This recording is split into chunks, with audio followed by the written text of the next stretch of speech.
welcome to the Cincinnati Zoo and Botanical Gardens home safari. My name is Colleen, and I'm here with Alicia and Mark, the humans, and we have Sihil, the Ocelot. We're part of the Cat Ambassador program here at the Cincinnati Zoo, so what better to bring you guys for home safari today than one of our cats. Now, today I'm here to tell you a little bit about Ocelots, Sihil, and of course, I will try to leave some time to answer your questions. So what we're going to do is we're going to talk about ocelots. We're going to talk a little bit about their natural history and their adaptations. Then I'll sort of go into Sihil, the individual, tell you a little bit about her personality and her story here at the Cincinnati Zoo, and then of course time for questions.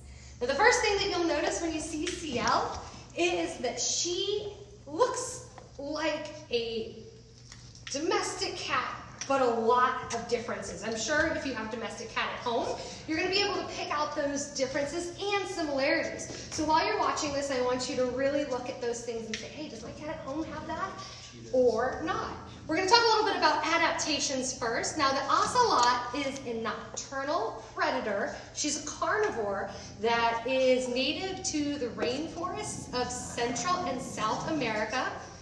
Predominantly. They have a pretty wide range though, and then they can live in brush habitat and even have a range that goes up as far as South Texas here in the United States, which is pretty cool to think about having these guys native to the United States. Pretty exotic looking cat. Now I mentioned that they're nocturnal, so let's talk a little bit about those adaptations that she has that make her a really great nocturnal predator. We know nocturnal means that she's out predominantly during the day. And we know that adaptations are things that you have on the body or you have the ability to do that help you to survive in your environment. So if you're surviving in a nighttime environment, you're going to need a few key adaptations. As a predator, you're going to need really big eyes. Think of all of the nighttime predators that you know and can remember, things like cats or owls. They're usually going to have those big eyes because they're taking in as much light as possible to be able to take in all that moonlight so that they can see what they're hunting. Another great nocturnal adaptation that she has is those long whiskers. Whiskers are a great adaptation that ocelots and a lot of other animals, especially cats, have to be able to feel tiny movements in their environment and to be able to figure out where they can squeeze their body into without having to get stuck. Now lastly, one thing I want you to notice, and this is probably where you're going to tell a big difference between your pet at home, your pet house cat, and Sihil, is that she has a pretty awesome coat. She has a darker colored coat that's going to help her to blend into the night. And she's also going to have a great pattern, and that's good camouflage. A lot of different types of animals have camouflage depending on where they live and what types of surroundings that they need to blend into. But your cat at home doesn't really need to blend in, do they? So they have lots of different colors, stripes, patterns, and variations, whereas the ocelots are always going to look like this with lots of spots to be able to help them to blend in, and a dark color that's really going to help them blend in at night. Now let's talk about her being an adapted predator or carnivore. So being a carnivore means that you eat meat, and cats especially are just meat eaters. They're what we call obligate carnivores, which is just sort of a big word for they have to eat meat in order to survive. She has a lot of very cool adaptations that are going to help her to be a good hunter, a good carnivore, and a good predator. And she's showing off one of them right now, and that's her climbing ability. Good girl. Now, Sihil here is 19 years old. They have a lifespan that's pretty similar to that of an average house cat. So being 19 years old and still climbing up that pole was really impressive. We'll see if she'll do it again in just a little bit, but that's pretty hard for her. She's grandma age at this point.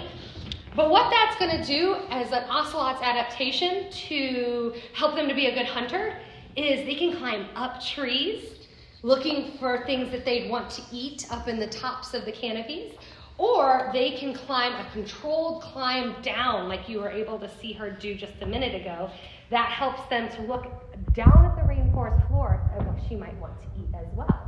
Now, out in the wild, ocelots eat primarily rodents or small mammals, but they're not very picky eaters at all. In fact, they've been seen eating birds, they've been seen eating fish, they have been seen eating pretty much anything that they can get their paws on. In fact, they do have the ability to catch prey that is up to 4 times their size. Think of how strong this cat must be to be able to take down prey that's 4 times her size. It's pretty strong. Now, what you saw her playing with earlier, that orange ball, that's just one of her toys. Because she's not spending all of her time searching and really having to work for hunting, we want to give her opportunities to play and to sort of problem solve and be able to figure out her environment in a way that we call enrichment. Now, because she's not really having to struggle out in the wild, doesn't mean that she doesn't need her mind to have a lot of time to play and think and figure things out. So that's why we give our animals enrichment every day, because nobody likes to be bored. I'm sure you guys don't. And having toys and different things to see and do is just as much important for our animals here at the Cincinnati Zoo as it is for you guys all at home. It's always fun to have something new to play with or something fun to figure out, like a puzzle. Now, this is a really cool puzzle feeder that she has right here. It has one of her favorite foods at the zoo, which is a frozen mouse. Remember, she's a carnivore, so she does have to eat meat, and frozen prey is just about her favorite thing. But she's going to have to do something right now that was similar to what she would have to do in the wild. Now, there's not little suet feeders with frozen mice in the wild, of course, but she would have to figure out how to get a mouse out of a burrow. Maybe she would have to figure out how to get prey out of a old decaying log. She would have to use her brain a lot. We call that cognitive thinking. But all that really means is that she has to use her brain to solve a lot of problems and learn. She also has to figure out how to use her body, which is really fun for our person operating the camera to try to move around and figure out exactly what CL's going to do next. Now, we talked a little bit about CL's adaptations or ocelots in general, but I want to give you a second to talk about CL as an individual because she is really fun. She's so fun to work with. She's part of our Cat Ambassador program, and what that means is that she spends her entire life doing programming and educational venues to be able to teach people about ocelots and about ocelot conservation. She has a pretty unique backstory. She was actually a frozen embryo implanted into a surrogate ocelot mom, which is really important work that our crew scientists do.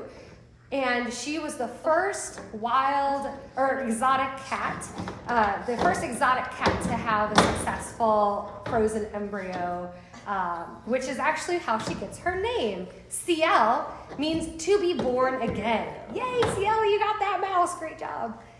So to be born again is Mayan, that's what CL means. And it's because she was the first little stage of life, and then she was frozen and then became life again in her surrogate mother, who lived here at the zoo as well. All right, well, I'm going to see if we have any questions, which we have a ton, and I'm so glad you guys do because CL's awesome, and we love answering questions about her. So the first question I got is, how big will she get? Well, she is 19 years old. She is as big as she'll ever get now. Now, that's not to say that all ocelots are this size. There is a subspecies of ocelot called the Brazilian ocelot, and males of that subspecies can get about 2 times this big. CL subspecies is generic. So this is about their size, but they can get up to about 30 pounds. I also got another fun toy. I also got another question that says, how are they related to cheetahs? Well, to be completely honest, they share the same family, which is the cat family, or Felidae, because they're felines or felids. But after that, that's really where a lot of those similarities in genetics And as you can see, similarities and adaptations are going to split off. So they're in the cat family, but not very much more related to cheetahs than that. How fast can they run? Now that's a really good question, especially for us, because we also work with cheetahs in our department. And I'll tell you that ocelots are really quick, but they're not nearly as fast as cheetahs. We know that cheetahs can run up to 70 miles per hour, and I don't know exactly how fast ocelots can run, but I'd say it's around 25 to 30 miles per hour at their fastest, and that's still a lot slower than cheetahs. Now, Sihil has lived at the zoo her entire life. Remember, she was born at the zoo. She was sort of created in our crew lab. So that was one question. How long has she lived at the zoo? She's lived at the zoo her entire life. In fact, all of our ambassadors were either born at our zoo or born at another zoo and then raised here by us and will live there their entire life. And that's something that's really important for the Cincinnati Zoo and the Cincinnati Zoo's Cat Ambassador Department, is that we're making sure that these animals have full quality care for their entire life. All right, well, I also have another good question. What is their closest relative? They're closely related to animals like margins, which is an ocelot. It's almost twin. They look very similar. We're working on getting some more questions. Thank you guys so much for tuning in. It's so fun to be able to have you guys tune in remotely and be able to share our animals with us. We're here working every day at the Cincinnati Zoo to make sure our animals are getting the quality care, even through all of these weeks. So being able to not only take care of our animals, but do what we love and share these animals with you guys is so important and so fun. And I really appreciate our entire zoo community appreciates you guys tuning in and still supporting what we do and supporting our animals as well. Looks like we're getting a few more questions coming in. Yeah, a couple questions about how much food do they eat a day? Now that's a really good question. How much food do they eat a day? Now this is going to vary, and it's going to be a little bit different from ocelots that are going to be hunting versus the ocelots that are here in our care and management at the Cincinnati Zoo. At the Cincinnati Zoo, she eats probably maybe 3/4 of a pound of food a day. Now this is going to be made up of raw meat, prey, fish, mice, and sometimes other novel meat that is going to be really nutritious and delicious for her. But if they were to be hunting, again, they could probably have these big meals if they were able to catch something really big, and then sort of not hunt for a while.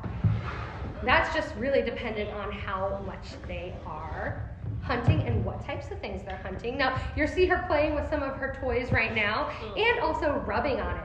That's something that cats do. I'm sure you've seen your cats at home do it, but our animals at the zoo do as well. When they smell something they like, they love to rub on it. And it looks like Sihil just looked like she got called out. I was like, I wasn't doing anything. So we got a question of what's the best time of day to see her? Well, if she were an animal out in her native range, you'd really probably never see them. They're out at night. They like being in closed cover. But if you're at the zoo, seeing Sihil is going to be something where you can only see her during programming times. But there are other ocelots that live at the zoo, and they live in our Night Hunters building. They have special lighting in there that creates a dark ambiance so that the animals that are nocturnal, like Sihil, remember that means out at night, they can feel comfortable to be out and exploring their habitat. Ooh, I got the question, who's her favorite zookeeper? I'm going to have to say that it's Alicia. I love working with Sihil too, and I might be a close second, but Alicia has worked with her for 14 years? 15 years. And so being an 19-year-old cat who's having a really good time scent marking on her toy, really rubbing on it, oh, the good stinks. I think that Alicia is going to have to win that one. That's Alicia. And then how many spots are on their coat on average? That is a fantastic question that I don't know the answer to.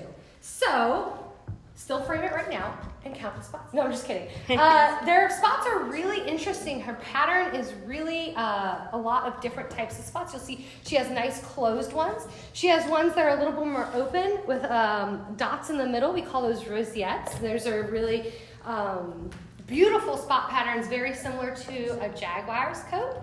And then she also has some spots that have molded into stripes on her tail and on her neck and face. So to be able to count all that and all the different ones would be pretty hard. Two spots that I want to point out, though, are the white ones on the backs of her ears. That's strategic. Those white spots are going to be false eyes. And they're also really great indicators to her ear placement. Ear placement's a really great way to know how an animal is feeling. If you guys have pets at home, or cats at home specifically, I'm sure you've noticed that if their ears are pressed back, that's a good indicator that they're not happy about something.